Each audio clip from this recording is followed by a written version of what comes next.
make your case, how does it expand, as you say, voter rights and not limit access to the polls?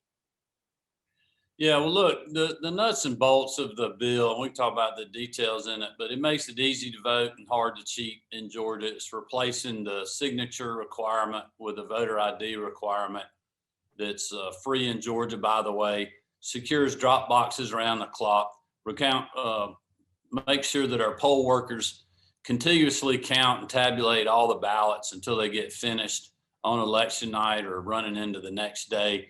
And then, as you mentioned, it expands absentee or early voting in Georgia, especially on the weekends. And there's a lot of other things in the bill, but this whole idea that it's Jim Crow 2.0 and voter suppression is just simply not true. And a lot of people are being lied to and misled about what the legislation actually does. So we're going to get to those accusations specifically in a minute, but I want to ask you first, do you think there was rampant voter fraud in Georgia in the 2020 presidential election? Well, look, there's, after being Secretary of State for 9 years, there's voter fraud in every election. The amount of it depends on what election, at what level it is, and, how much of an impact that you can have on it. We saw, across the country, there's been congressional races that have been ordered to have been redone. We've had judicial races here. We've had races here that, over elections were overturned in a local mayor's race.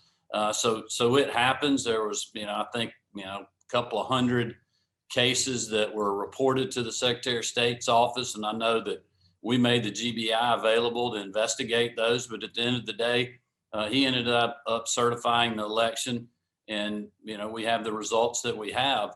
But that doesn't mean that the election was not without problems. And we certainly saw that on election night. And there's a lot of people that had their confidence in the ability for their vote to be counted shaken. And the legislators have been through a long, thoughtful process that, been going on for, probably 4, maybe almost 5 months now to put. But Governor, I'm sorry to cut you off, but I got to ask, because your Secretary of State has said that there were only a small handful of cases after they investigated.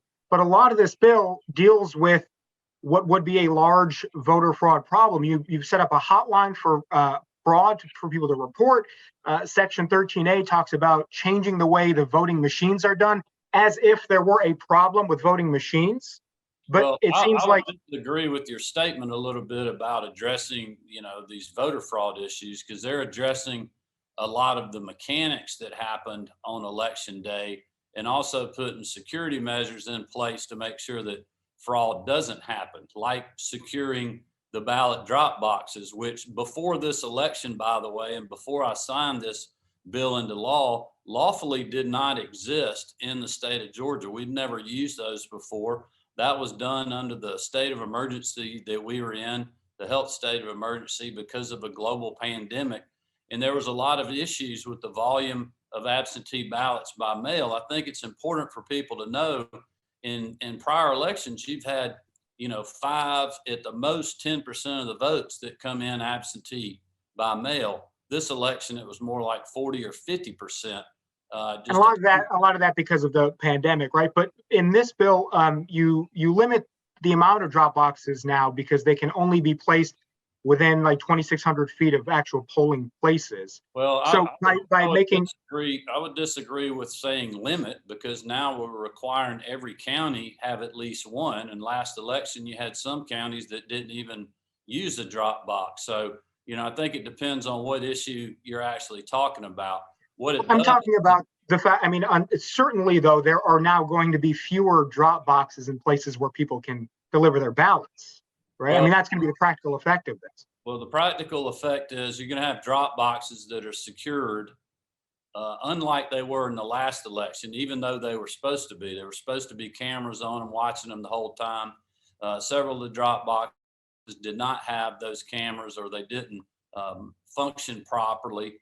And now the legislature has spoken as to how drop boxes are going to be used. But, even after the drop box period is made available, the last few days of the election, you can still take your absentee ballot and walk in a precinct and hand it to a voting official. So this idea that, things are being taken away are ridiculous. Um, does it expand voting though? I mean, wouldn't that, Yes, it definitely expands voting on the weekend during the early voting period. And if you compare Georgia to other states around the country, we've got as much access in early voting as just about anyone. When you think about 3 weeks of early voting in the state, no excuse, absentee voting by mail, just tons of opportunity. We've got the ability, which we added to have weekend voting in the state on Saturdays and Sundays. And that's what the Democrats all voted against. They had voted against expanding weekend voting. They voted against requiring a voter ID, which is free in Georgia, by the way, for absentee ballots by mail to replace an antiquated, really arbitrary signature match process that if you ask county elections officials, most of them will tell you that they want that because it'll speed the process up for them, make it more efficient, and also more secure and less arbitrary. But to be clear, you didn't have any major signature fraud issues in your last election. Well, none that were found. Of course, there was only signature checks done on 10% of the absentee ballots in one county, which was Cobb County, and there were no issues. But there were definitely issues with how long it took, and you don't know, whether every county went through the extensive process like they should have, and there was a lot of concern about that out there, and this voter ID requirement really takes that away, which is a good thing in my opinion. Okay, Governor, I want to ask you about one of the pieces of this bill that's getting a lot of attention, which is making it a misdemeanor for anyone who's not a poll worker to deliver food or water to people waiting in long lines. You had that piece. You also had a piece that didn't make it into the final version, the souls at the polls restriction that wouldn't have allowed for that Sunday activity.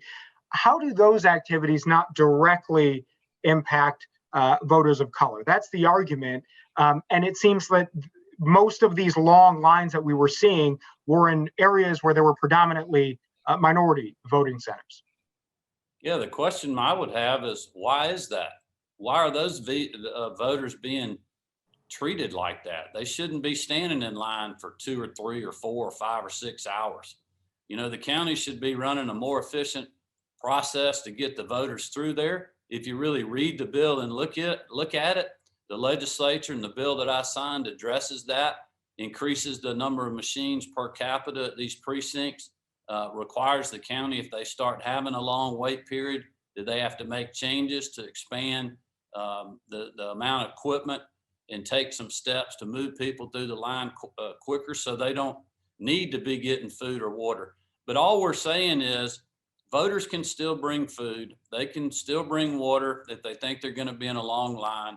The county poll workers or county folks can provide water stations for people to get. But yes, we're not going to allow third-party groups or anybody else to come and talk to voters when they're within 150 feet of a polling location. You think that influences votes potentially? If the voter wants to leave the line, walk outside the 150 feet, the Republican Party, the Democratic Party, the candidates, they can all have tables handing out food, handing out water, handing out flyers, but you can't do that within the 150 feet. And we've had issues with that before where people are being intimidated or bothered while they're waiting to vote. And this is simply making sure that that does not happen. All right, Governor, you talked about at the beginning, it's important to restore confidence to your voters who had questions about election integrity in the previous election. But by spearheading an effort like this, which was passed purely along Republican Party lines, doesn't this also create distrust in the election process? Doesn't this maybe restore integrity to half the electorate, but then even add more distrust and confusion to the other half? Well, I think the misleading rhetoric by a lot of the mainstream media and third-party groups that are profiting off the quote, Jim Crow 2.0 and things of that nature, certainly put mistrust out there. But if voters will use, their intellectual ability to actually look at what the law does, how it's going to secure the process. And as I said earlier, this is not just addressing issues of security and restoring confidence to just Republicans. There's a lot of issues that happened with the mechanics of the election that the legislature spent a lot of time talking to elections officials, and they're trying to fix a lot of these problems that will speed up the process, make it more efficient, but also work on making it more secure without hurting access. And I believe that's what we've done here.